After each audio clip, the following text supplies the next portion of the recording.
Senhor presidente, senhoras e senhores senadores, venho nessa tarde colocar esse assunto também colocar esse assunto que eu considero da maior importância, a visita histórica do presidente dos Estados Unidos, Barack Obama, ao nosso país.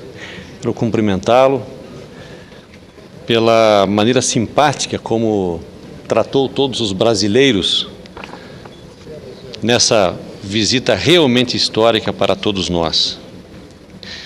Foi com certeza o principal acontecimento no final de semana aqui no Brasil.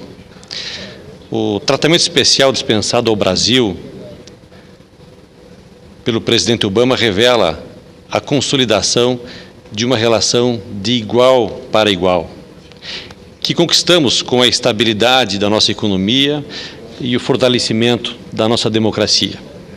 Também concordo que o discurso do presidente Barack Obama não foi aquele esperado, mas entendo que esse encontro foi marcado por fatos. O fato do presidente vir aqui ao Brasil visitar a nossa presidenta com 2 meses de mandato é um fato muito importante.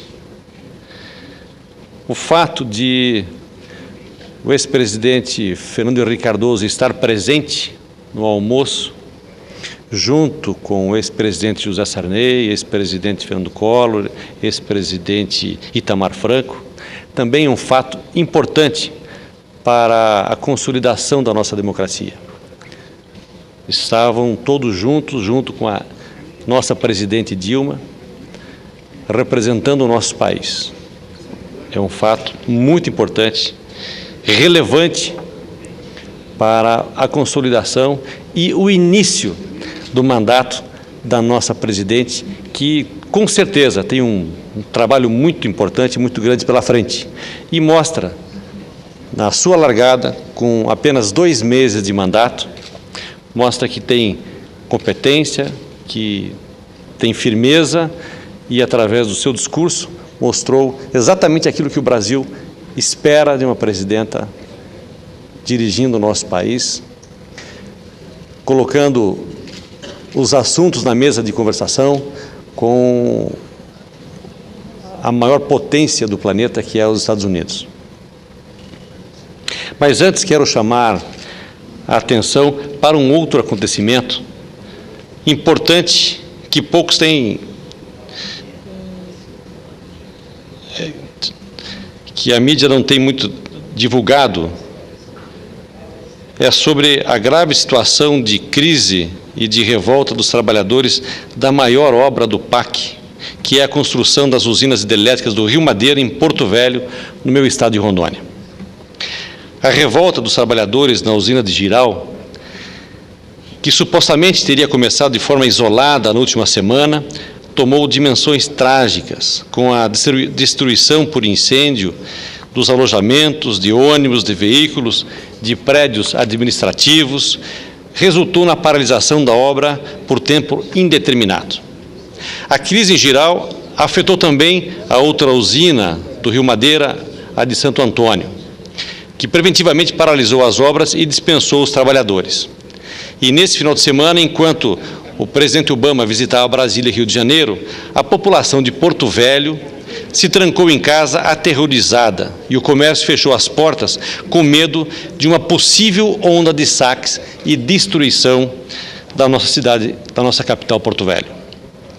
4.000 homens já deixaram Rondônia em voos fretados ou em ônibus de volta para o seu estado de origem. 9.000 homens foram remanejados para alojamentos improvisados em ginásios e abrigos em Porto Velho e ainda aguardam o transporte para voltar para os seus estados de origem. 8.000 trabalhadores que residem com suas famílias em Rondônia foram dispensados e já estão em casa. E outras 1.000 pessoas devem permanecer trabalhando em funções administrativas, fora do canteiro de obras ou em segurança. Antes da crise, eram 22.000 pessoas trabalhando na construção das usinas. Agora, a obra está parada por tempo indeterminado. E quem mais perde é o Brasil, que precisa de energia elétrica para sustentar o crescimento da nossa economia brasileira. A Superintendência Regional do Trabalho de Rondônia, órgão vinculado ao Ministério do Trabalho, por determinação do ministro Carlos Lupe, está presente na obra por diligência do canteiro de obras nos momentos de crise e destruição, e já realizou 2 reuniões de entendimento entre trabalhadores e as empresas do consórcio construtor da usina de Jirau. Mas não havia nenhuma pauta de reivindicação trabalhista, e a Polícia Federal, juntamente com a Polícia Civil de Rondônia, estão investigando as reais causas da revolta e da destruição dos alojamentos e dos veículos. Uma coisa é certa, uma obra dessa dimensão, a maior em andamento no país, estratégica para a nossa segurança energética, não poderia estar passando por uma situação como essa, como está passando agora nesse momento. O Brasil tem que ser tratado em pé de igualdade com as grandes nações industrializadas e não pode mais tolerar situações como essas que aconteceu em Porto Velho. O governo brasileiro, que é o grande financiador dessa obra, precisa tomar o controle dessa situação e arbitrar esse conflito urgentemente.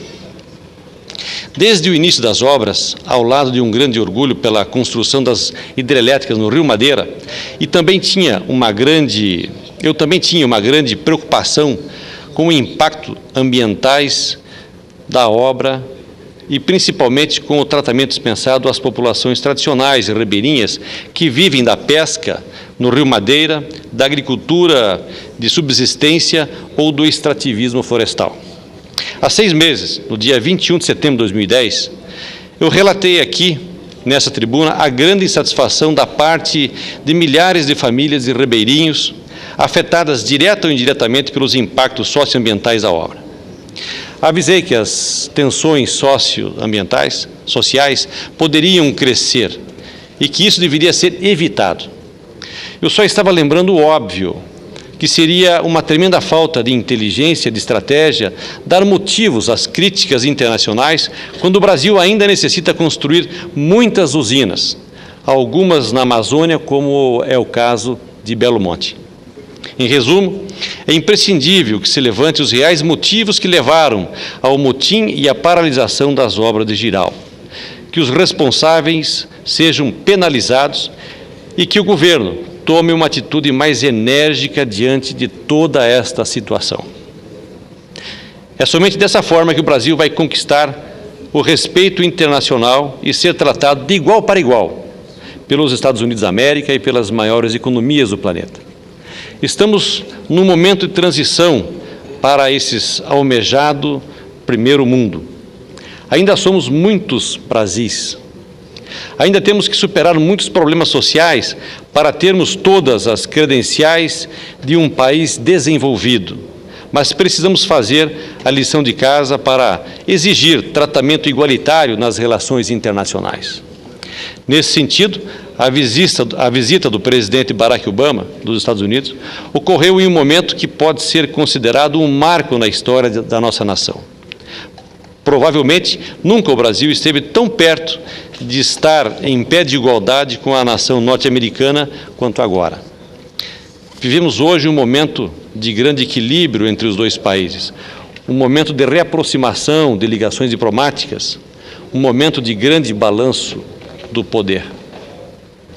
Não quero dizer aqui que sejamos hoje uma potência econômica e militar como os Estados Unidos, mas tornamos-nos uma potência regional com influência mundial e exemplo, como o próprio presidente Obama afirmou, para todo o mundo em termos de retomada de crescimento e de estabilidade democrática. Tenho que registrar aqui que essas afirmações não são levianas ou incoerentes. A verdade é que o mundo mudou muito nas últimas décadas, abrindo um espaço de crescimento muito grande para o Brasil. Não estamos mais em um planeta bipolarizado, como a época da Guerra Fria. Desde a queda do Muro de Berlim, que o mundo vem se direcionando para uma realidade de multipolaridade, com novos atores internacionais, ocupando lugares de importância como a Índia e o próprio Brasil, em meio às grandes potências como os Estados Unidos, a Rússia, a China, a Inglaterra e a França, por exemplo. O Brasil, nos últimos 8 anos, talvez graças à vontade e personalidade do ex-presidente Lula, alçou um posto diferenciado do que tinha no século passado ao conseguir dar início a uma superação de seus principais problemas, realizando uma inclusão social marcante e fazendo a manutenção do sistema macroeconômico de forma eficiente no Brasil.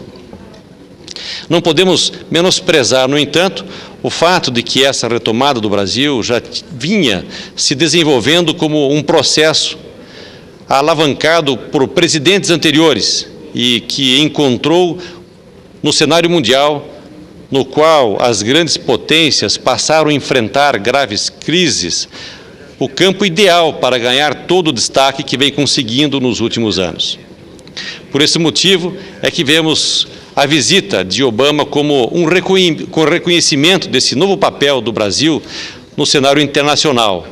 Mas não podemos aceitar, no entanto, que esse reconhecimento fique apenas no campo da conversa, somente no campo das palavras. Precisamos, dentro dessa retomada das nossas relações diplomáticas com os Estados Unidos, estabelecer de pronto a situação brasileira de liderança no campo ambiental. Entendemos que esse é hoje um dos principais pontos de atrito global entre o Brasil, Estados Unidos, a comunidade europeia, e que não deveria se prolongar por mais tempo. Os Estados Unidos e a comunidade europeia concedem atualmente fortunas em subsídios para suas estruturas de agronegócios e combatem de forma indireta, através de ONGs, falsamente ambientalistas, o agronegócio brasileiro. Essa minha afirmação está embasada em documentos que os próprios produtores rurais norte-americanos produziram e divulgaram no ano passado. O estudo conhecido como Fazendas Aqui, lá nos Estados Unidos, e Floresta Lá, aqui no Brasil. Afirma com todas as letras as vantagens para os produtores e o governo norte-americano, do enfraquecimento do agronegócio brasileiro em função de uma pressão pela preservação das áreas de plantio em nosso país. Digo áreas de plantio porque o interesse externo é praticamente de congelamento de nossa capacidade de expansão da nossa produção agrícola brasileira. Aproveito o ensejo da visita do presidente Obama para afirmar que esta é uma luta incoerente.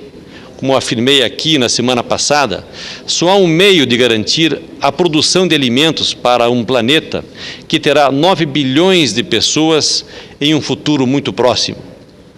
E esse meio não será através de ações como essas, às quais eu me refiro, mas sim com o equilíbrio de nossas ações, de ações em escala mundial, que não traga ônus apenas a um lado, e sim benefícios para todos.